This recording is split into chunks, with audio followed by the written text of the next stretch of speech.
When the legendary lawman speaks, people need to stop and listen. Hi,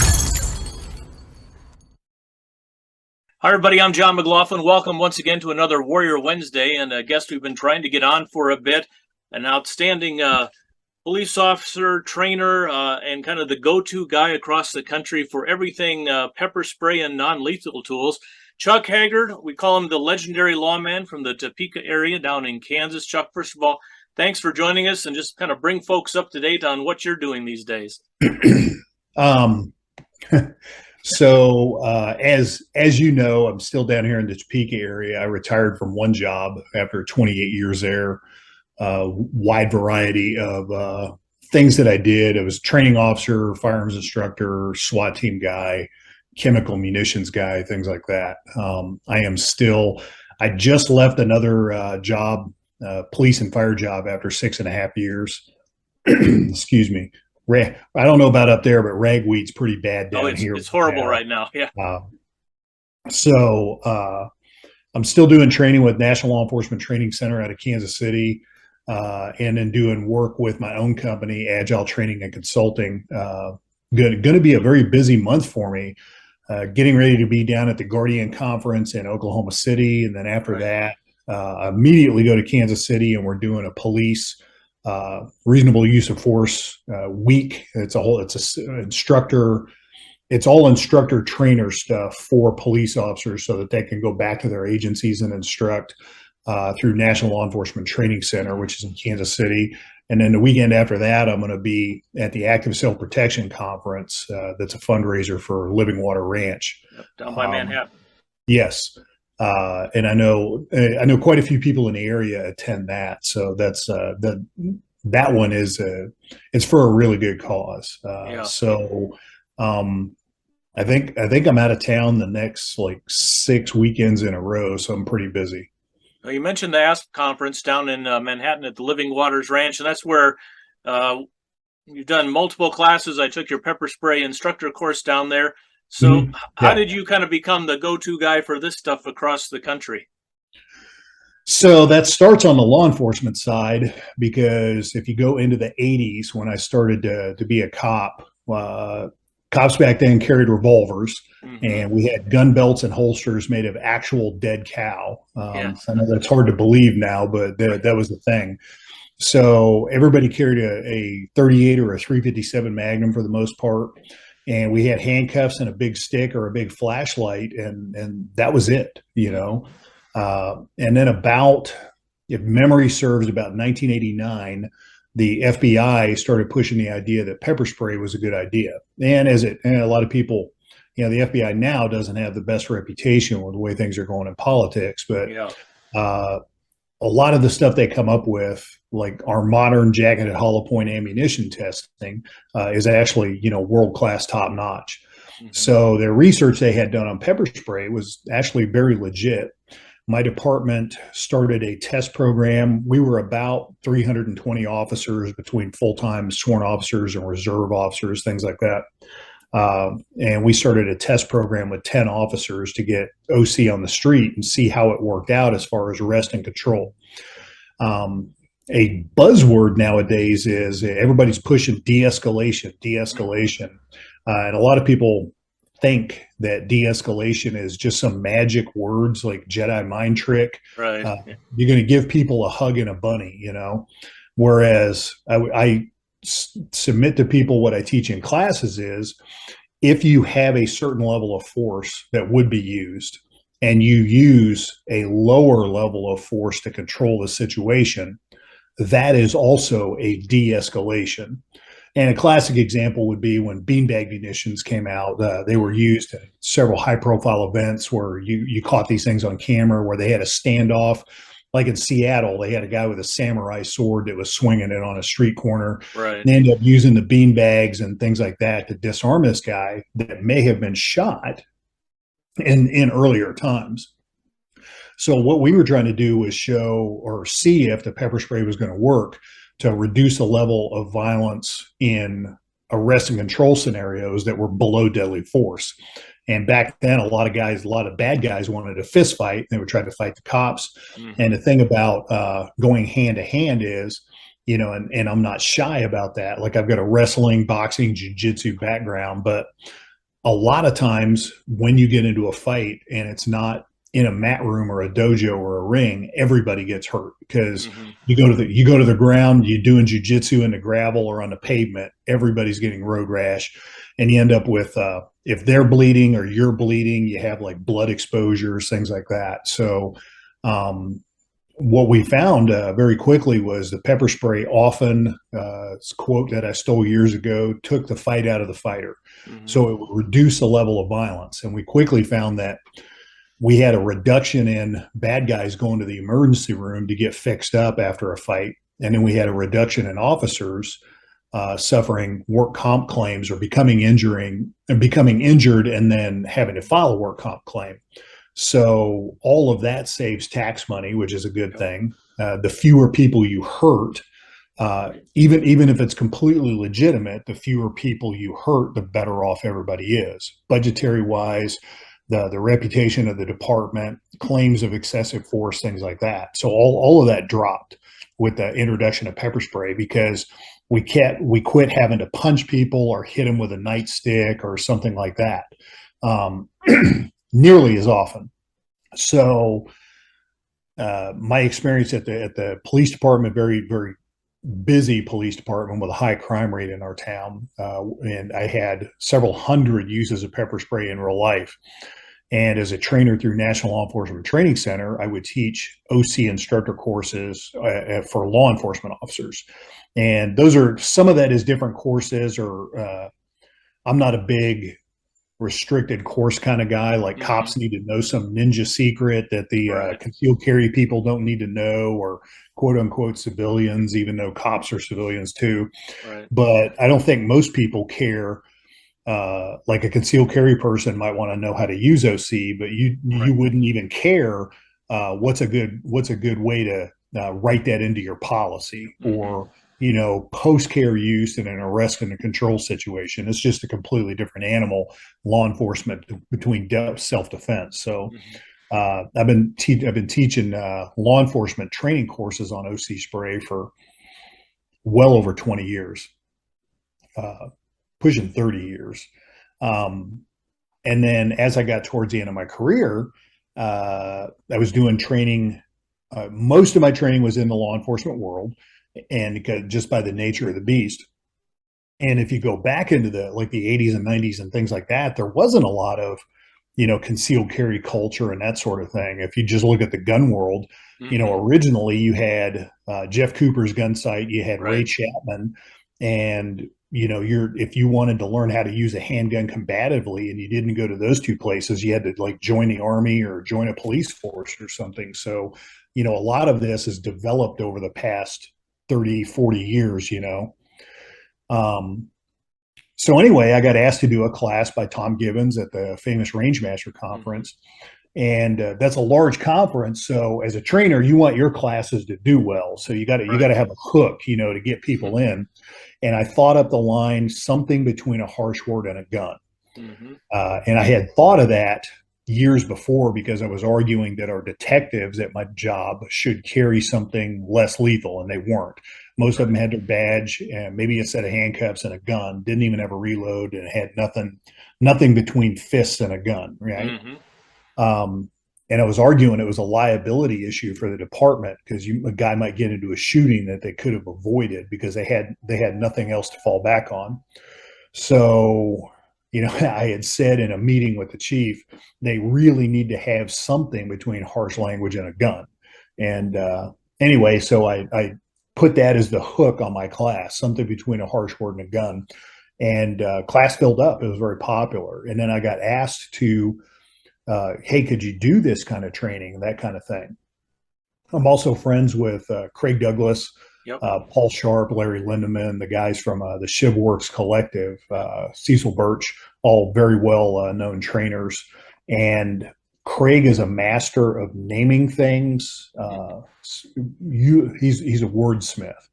So he had a block of instruction, and I taught something very similar, but it wasn't quite as polished, is managing unknown contacts, or what people call MUC, M-U-C. So because it was such a great label and a studied bit of like research and experience and training.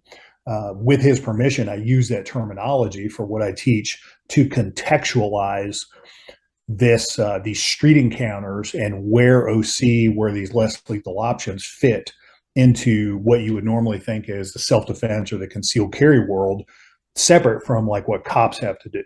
Right. So I started doing that, and I had short courses at Rangemaster, and then more and more people were hitting me up for training, and then I got asked by several concealed carry instructors if I would do an instructor level course, because nobody was doing it. The only other course that I know out there that is not a law enforcement course on this type of subject matter is Sabre.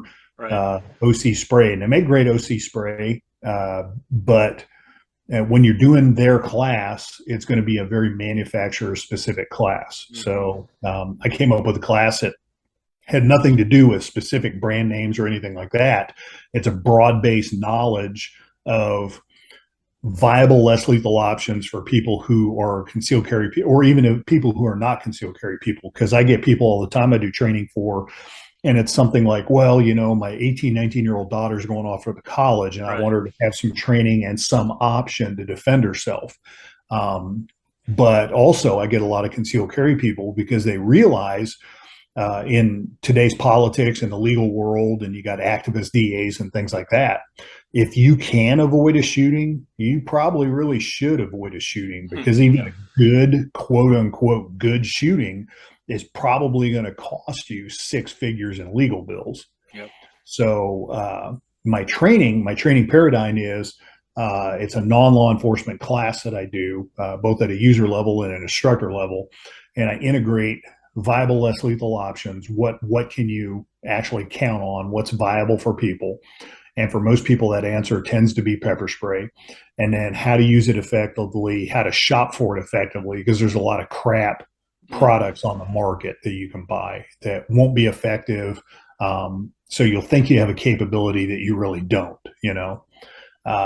So that's the 35, 36 year gist of how I came to be here talking about this subject.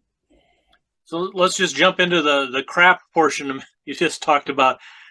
Since I've taken your instructor course and done several concealed pepper spray courses, especially for either young folks or a lot in the elderly world, people are walking up with a purse full of stuff that might be 10 or 12 years old that they've been carrying. It's a pink one or whatever.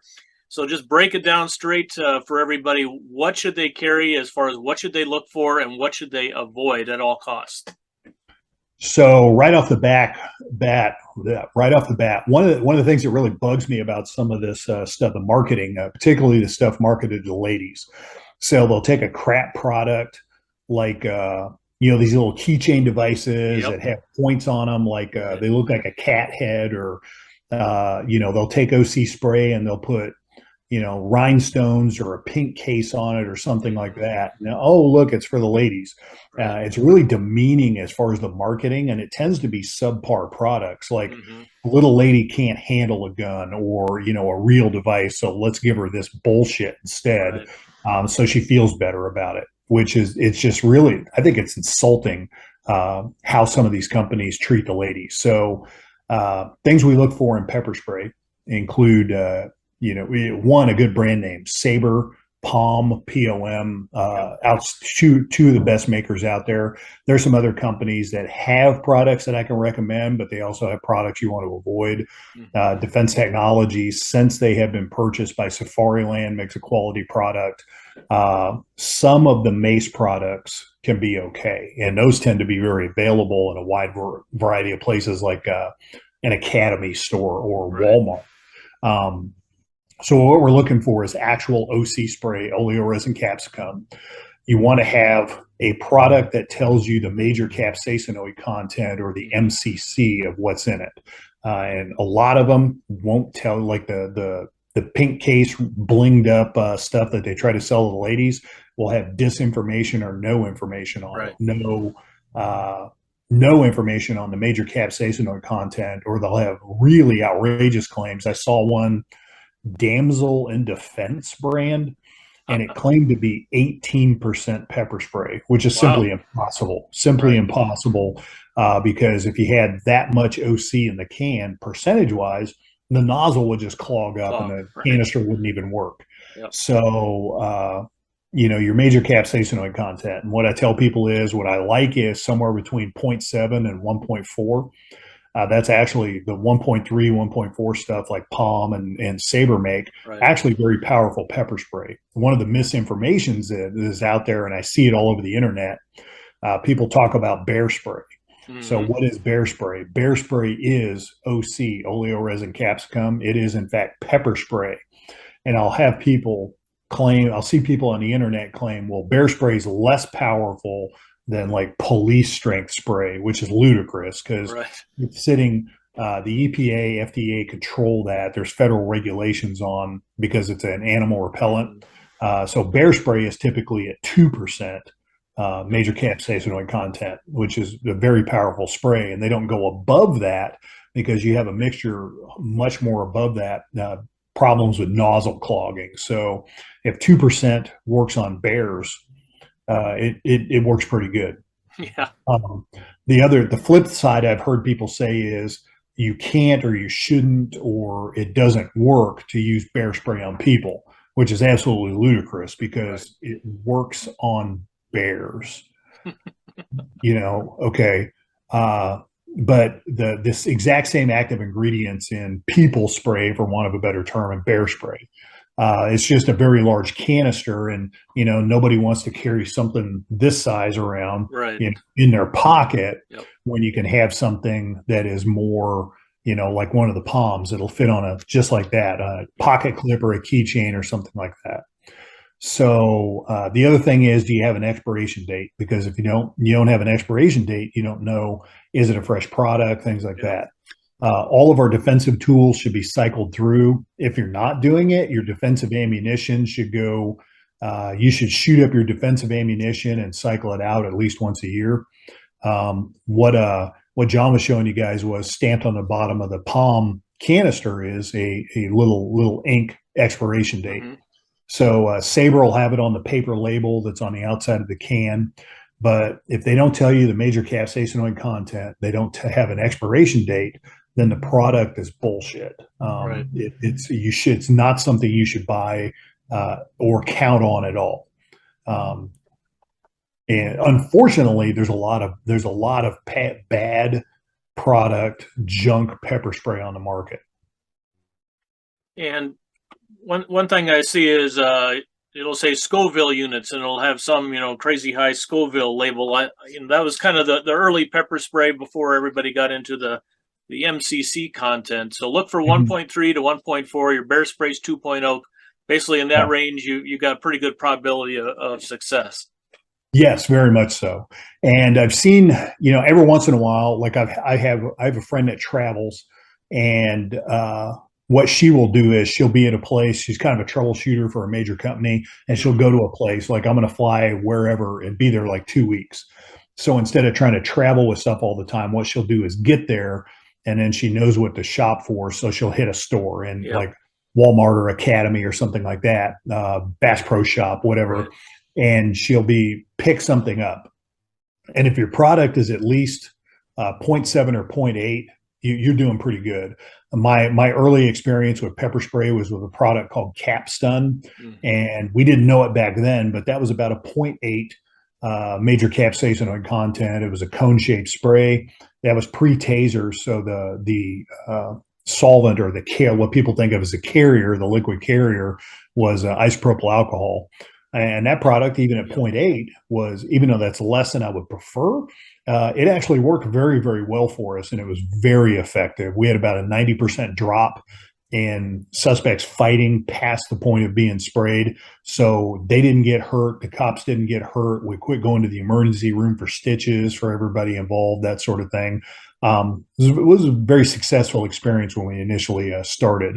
And in fact, we didn't get away from that product because of the potency, but because they were having problems with the actual physical canister that the product came in. So it wasn't the spray that was not working for us. It was the physical canister itself. If you got your palm there, one of the things you want to go look at is that has a very distinct safety cap that keeps you from pushing the button instead of a rotating switch or something like that. So the Capstone product, we had a lot of accidental discharges, which is kind of a pain. Two of my guys were in a sandwich shop one day, and one of those sprayers on his duty belt, he bent over to pick up chips off the rack, and the spray went off like in the pouch in the store. Right. So now he's covered with spray, his partner's covered with spray. We got to air the place out. You don't want to have a lot of incidents like that without doing something about it. So I'm comfortable with a 0.7 or 0.8. I prefer that 1.3 to 1.4 range for use on bad guys. So if you've got that level of major capsaicin on content, you're doing pretty well. Yeah, we talk about the expired cans, and a lot of the smaller units after a couple of years, they don't go 10 feet anymore. They might go 3 or 4. So encourage folks to swap those out. But I mentioned this in a class recently, and there were some law enforcement guys, and they actually went home and they found like a 10-year-old, I think it was Def Tech, and they said, well, McLaughlin says this stuff may not work after a couple of years. And so they just went outside and sprayed it. And it went out about 10 feet, enough that it splattered back all over him. And then he called me and said, hey, I just pepper sprayed myself. Thanks a lot for mentioning the old canisters. But they've been kept inside still in the box, and it worked. But I've seen a lot of the ones that with age, or if you carried them in your car or back and forth being cold and heat after a couple of years, the propellant kind of goes away. The OC's still in there, but just doesn't spray out very far. Yeah, it's the nature of things that are a pressure vessel to leak. Mm-hmm. If you park a truck on the back 40 on a farm and come back 10 years later, all the tires are going to be flat just because, the air leaked out. Nobody, shot the tires out or anything. But in controlled circumstances, like in room temperature in a house and in the air conditioning, that kind of thing, it'll last a very long time.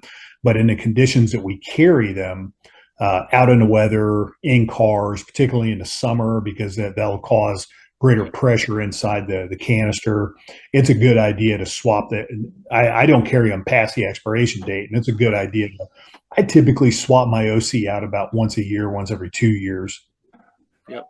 Yeah, your idea is swap it out when you do your defensive ammo. That's a good rule of thumb there. So let's talk about a lot of the trainers out there are talking about pepper gel. They're saying how effective pepper gel is. And in my experience at your class was the folks that you sprayed with gel, it took sometimes 30, 45 seconds to get a reaction, where the stream was almost instantaneous. Yeah, the sales pitch for gel is, oh my God, it's gonna, OC will blow back on you, so you want to use the gel because it won't do that. The problem with gel is, and it's just the nature of it. I'm not saying it's good. I'm not saying it's bad, but the gels and the foams have no respiratory effect at all. Like, you can literally spray some of that into like a coffee cup and hold it up and try to smell it. You can't even smell it. There's no respiratory effect whatsoever. You would expect it to smell peppery or whatever. Nothing, because there's no fumes, no respiratory effect. So a respiratory effect, making people cough and sneeze and gag, is an advantage in a fight if you need to disable a suspect. So you lose that, which leaves you nothing but eye closure, forcing their eyes closed, which can be very intensely painful. It actually causes spasms called breathless spasm. It's a hard word to say, where your eyes want to slam shut involuntarily. So that's also helpful in a fight. If you have the gel, all you have is the effect on the eyes, no effect on the respiratory system. And that's sold as a big advantage because everybody's so scared of it blowing back on them. Right. In my experience, and the vast majority of my experience has been in live action, real bad guys, has been with a cone-shaped mist that a lot of people would think as a fogger. And you're much more likely to have the wind shift and some blows back on you when you're trying to spray the bad guy. In my experience, it's just not that big a deal. And then also, as you noted, I've personally been sprayed with gel sprays 6 times. I've exposed somewhere probably about 50 students. They're going through instructor schools. A lot of times people ask to be exposed to the product that their department carries, right? So about 50 people with the gel sprays, and all of them, it takes 30 seconds, a minute, minute and a half to kick in, which is nobody's got that kind of time in a fight. They just don't. So I just generally don't recommend the gels at all. Um, there is a new foam product that DefTech has. They bill it as a fast acting foam. You can only get it in something like a Mark III or Mark IV size, which is more of a police duty belt size versus go in your pocket size. Right. But they're fast acting foam, in my experience with student exposures in Kansas City, because their jail system started using it, and I was certifying their instructors, was that kicked in pretty fast, like 4 or 5 seconds instead of 30 seconds to a minute. So if you are in like your hospital security, you're in bookend in jail, you are working in a church security setting or some other place, one of my corporate clients that here in town that I work with, where you don't want to risk any fumigation in an indoor exposure. In an emergency room would be a good example, because like if you're the security, you're hospital security, and you got to fight a drunk in the front of the emergency room, you don't want to fumigate the whole emergency room. You got some heart patient that's 2 rooms down, so the foam is something I recommend very specifically to certain missions or venues or jobs. Other than that, your viable options, your realistic options you should be looking at is either a cone-shaped mist or the streamer, both of which have a variety of respiratory effects that are an advantage to you in a self-defense scenario. One thing I hadn't thought of until your class was, in the world of protest and such now, the guys are wearing masks and glasses and sometimes, safety glasses. I hadn't really thought of that, and we noticed in your class that the mask was actually pretty good protection, especially from the gels. But even the stream, until it kind of got up on the forehead and ran down behind the glasses, it took a little bit of time, and that's not something that maybe folks are thinking about. If you're spraying somebody, like how do you get around the glasses and get it into the eyes? So what I found is doing some more research on that, and I've exposed quite a few instructor candidate police officers for everybody else's benefit and research. Yep. And what I found is if you got a good product, it'll be leave a good coating of OC. Even with safety glasses, the OC will be covering the lens, and it's a physical barrier to see through. Okay. A lot of the streamers or the good cones will float behind the glasses and hit the eyes anyway. If they're wearing some kind of mask, and this is even like an N95 mask or something like that, it'll coat the mask. And if you have a product with a respiratory effect, like a good streamer or a cone, right, then what it is, think of a chloroform rag where somebody, like in the movies, they would hold it over somebody's face. Well, now it's not chloroform, it's pepper spray. So they got pepper spray soaked thing on their face, and they're starting to breathe those fumes. And what I find on exposure is it initially blocked the OC, but they can't stand there and take it. And the reflex is they want to rip all of that off of their face to get it away. Well, now you have an unobstructed follow-up shot. So my research, and I know people are going to say it's anecdotal, but 100% of the people I've exposed to an OC that has a respiratory effect, so not a gel, not a foam, right, like a streamer or a cone, over PPE like a mask and safety glasses, they want to rip that off their face as quickly as possible, and that would leave them as a target to a follow-up hit that would be an unobstructed hit, which is what we're looking for. Okay, very good point there. I just got an email the other day of some security people looking at these little pepper ball blasters. What are your thoughts on those? Number one, I think, okay, if you miss with the first shot, you may have a backup, but that's still not as easy as taking the streamer and just dialing it in and hitting them, doing the cross across the face.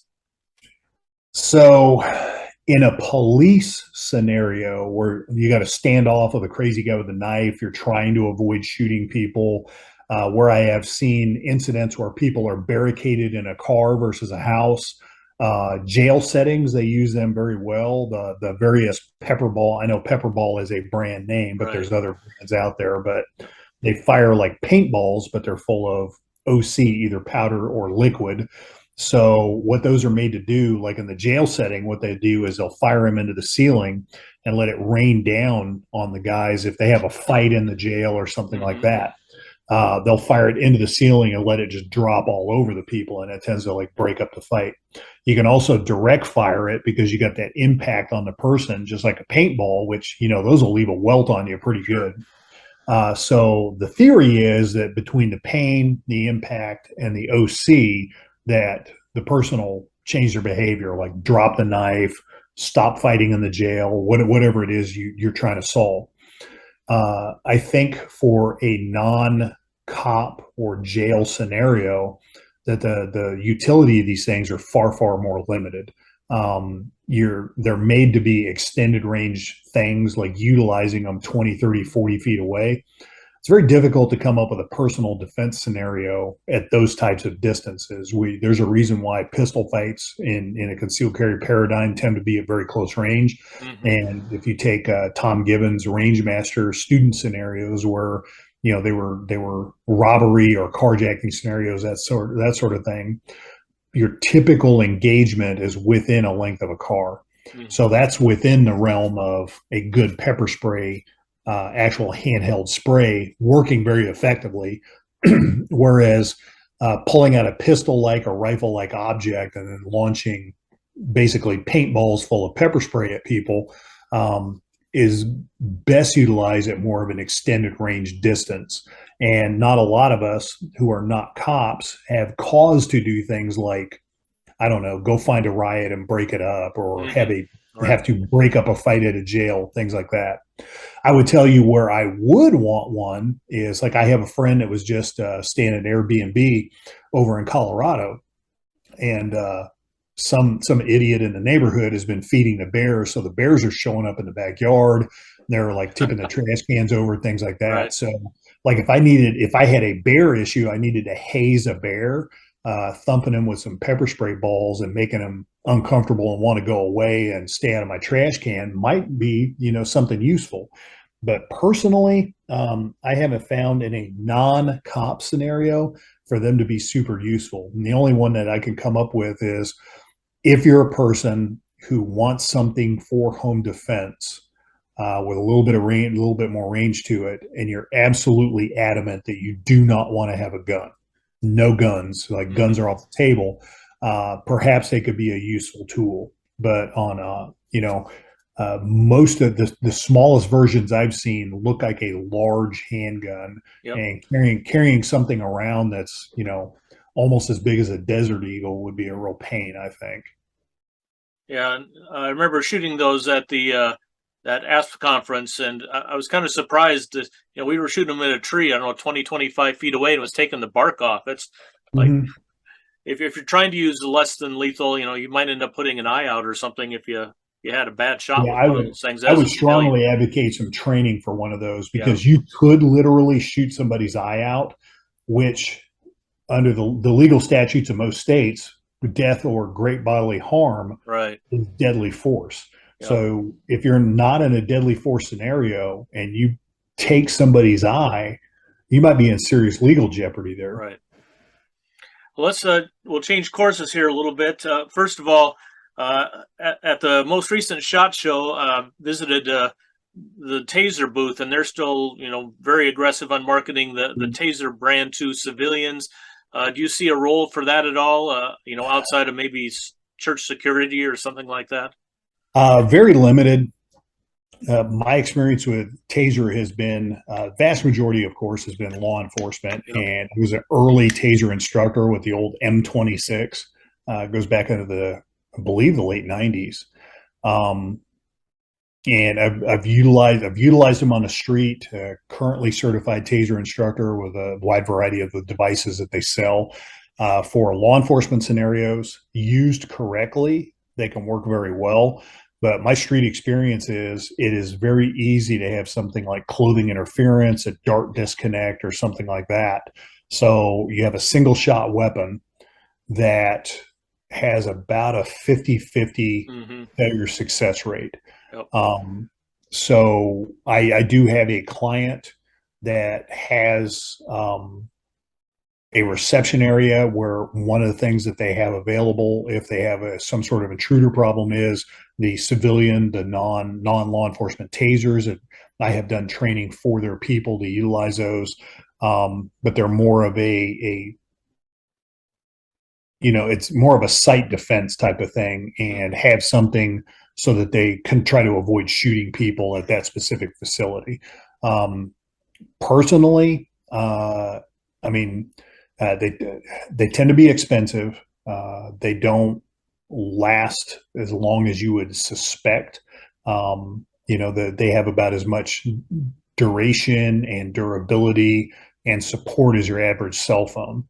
And if you think of how often people end up trading cell phones because they break it, the phone doesn't work well anymore, things like that. So last time I looked at the civilian tasers, they were in a $700 or $800 range, which is above what a lot of good defensive pistols are, and they won't have the longevity. So if you have the means and you can get the training, it might be something you want to look at. But I'm much more. I think something like OC is much wider range of scenarios where you can deploy it, and it's going to have a higher success rate in the scenarios where you would realistically do so. And it's like $12. So Yeah. Other things out there. One of the things I want to throw out: tasers, real tasers, actually shoot two darts that have kind of a barbed sort of fishhook dart on the end of there. Everything that is electric now, people call a taser. Yep. And a lot of the things that are called a taser are what used to be called stun guns, which neither stun nor are they a gun. But you have a little box with a couple of probes. You hit a button, a little lightning bolt arcs between the two things. You have to physically touch somebody with that to cause pain. Those things are utterly worthless in a self-defense scenario. They're junk. Don't waste your money.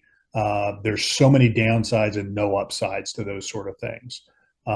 I could tell you, even with the tasers, if you're not utilizing the dart, if you're utilizing them as a stun gun in what they call drive stun mode, typically what that does is escalates the scenario. It doesn't de-escalate the scenario because you cause pain to the person, and then that causes a bigger adrenaline dump, and that tends to escalate their resistance. A great example of that was, if we go back to the incident at the Wendy's with the DUI driver and the two officers from Atlanta, and that ended up with all the Atlanta riots.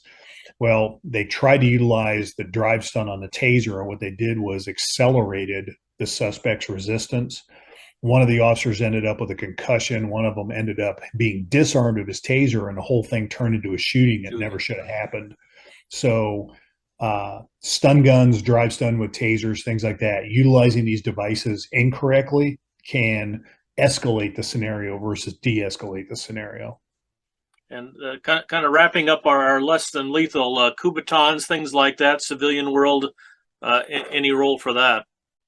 So the only other viable thing that I see for like concealed carry and stuff like that, and it has to be a jurisdiction that's friendly to it, would be like SAPs and blackjacks.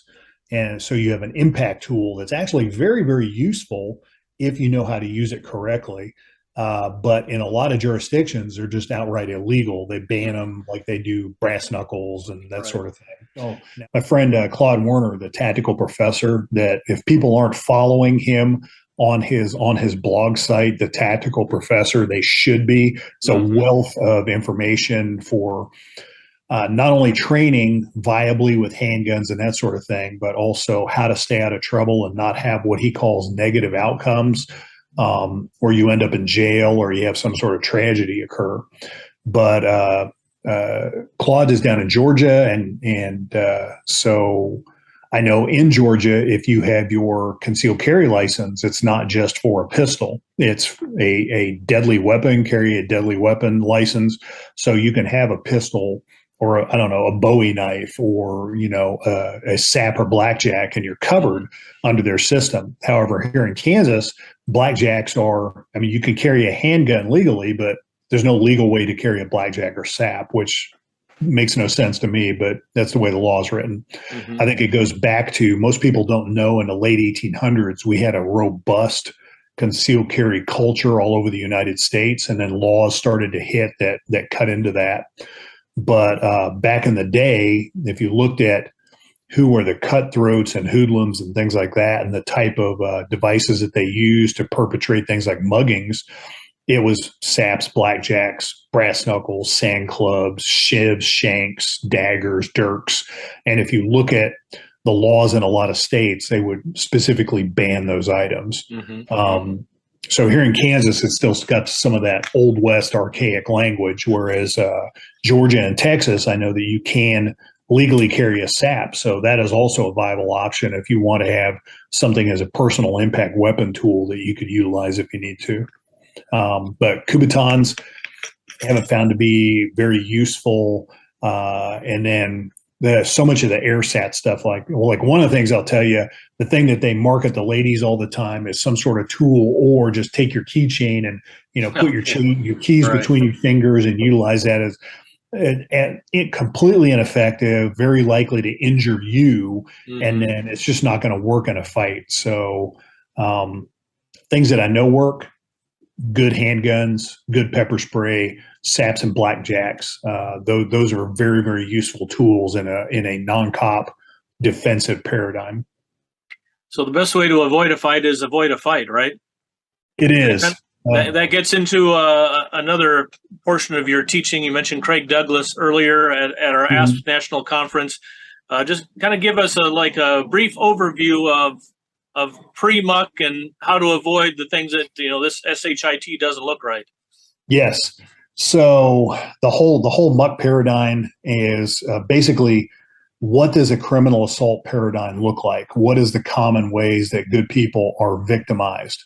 Where are they victimized? In transitional spaces, and it's often like Walmart parking lots or convenience stores getting gassing up your car in some places is actually a dangerous activity. Yes. Because that's one of those things that I will call an urban watering hole. So people are like, what are you talking about? And if you go, like, you look at lions on the plains of the Serengeti, do they wander around randomly looking for things to eat?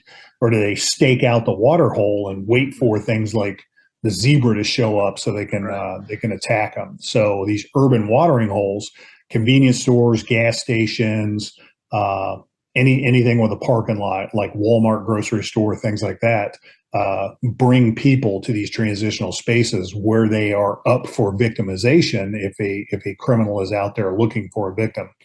So recognition of the type of terrain we want to be careful on, what does situational awareness look like, and then pre-assault cues that you can look for that tend to manifest themselves if somebody is trying to select you as their next victim. So that whole managing unknown contacts paradigm is first the recognition, and then like verbal cues and how to try to verbally de-escalate, deselect, make distance. And then when we get into OC, SAPs, pistols, things like that, if you have to fight, what are the viable options for doing that? But best case scenario is deselect and disengage, and don't.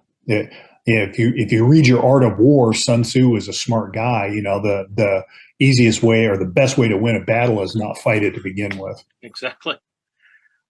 Another very interesting thing that you teach is managing that personal space around you, and you call it microarranging.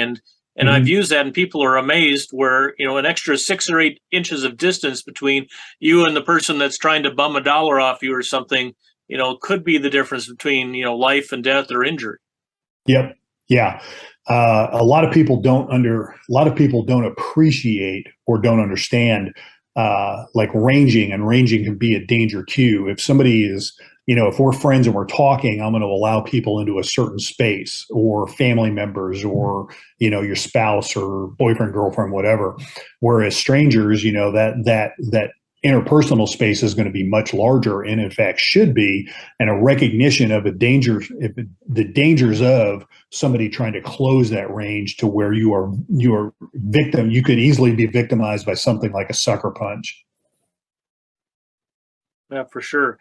let's just kind of end. I've taken up a lot of your time today, but just kind of where you see things in the country now as far as the schools protecting themselves, churches starting to get organized a little bit. They've kind of been leading the way. The schools maybe are catching up a little bit, but from the training you do, what are you seeing? Any trends? Are we making any progress on these folks hardening themselves a little bit and getting people that are willing to step in if required? So I have worked with a bunch of churches in my area. I've got friends, like showed up at friends' churches and done walkthroughs and site assessments, security assessments, stuff like that. Work with church security teams on actually incorporating some teamwork in. Mm-hmm. And I'm glad they reached out to me because I've seen a number of churches where they're like, okay, we're worried about this issue, intruders, active shooters, whatever the case may be. We have a number of concealed carry people in the church, but we haven't planned anything. We haven't war gamed anything. We haven't planned something out. Right. And then they start to get the idea of, well, if you don't do this right, you could get into a crossfire scenario pretty easily, get in each other's way and that sort of thing. So I've done some teamwork training with various teams and walkthroughs so that they can best utilize a space or where the threat might come from, things like that. I have also done some active shooter training for local smaller departments that were worried about school shootings and that kind of thing. But even after really horrible incidents like Uvalde, not to bash on them because the teacher responsible is no longer with us. But, if the door wasn't unlocked, the guy that shot up the school wouldn't have ever got in. Mm-hmm. So we have these types of soft security breaches that are pretty normal in a lot of schools. And I have a friend just north of me that was working with he's a law enforcement guy, was at one of the schools, one of the local high schools, and all their exterior doors are still unlocked. Anybody can walk in any of the side doors, and they just have that attitude of it can never happen here. Mm-hmm. I don't know what it takes to get across to people that it can in fact happen there. No place is immune to that sort of thing. And a lot of these things can be avoided by taking a little bit more time to look at, how do we secure this space? What, things like that aren't nearly as dramatic as something like we're actually responding to an active shooter in progress. All right. Tell folks how they can find out more about your training, your schedule, and things like that. Take them to your website, whatever social media you use to communicate with the public. So I'm on, I got Instagram, I've got Facebook. My company name is Agile Training and Consulting, but my web address is agiletactical.com. So Agile Tactical, but run it all together as one word. You have to give you have to utilize the web address that the gods of the internet will give you, So www.agiletactical.com. I have a calendar on there I try to keep it as up to date as possible. I've already got classes scheduled into 2023, a bunch of conferences coming up. Really privileged this year to be teaching like Guardian Conference, ASP Conference. Right.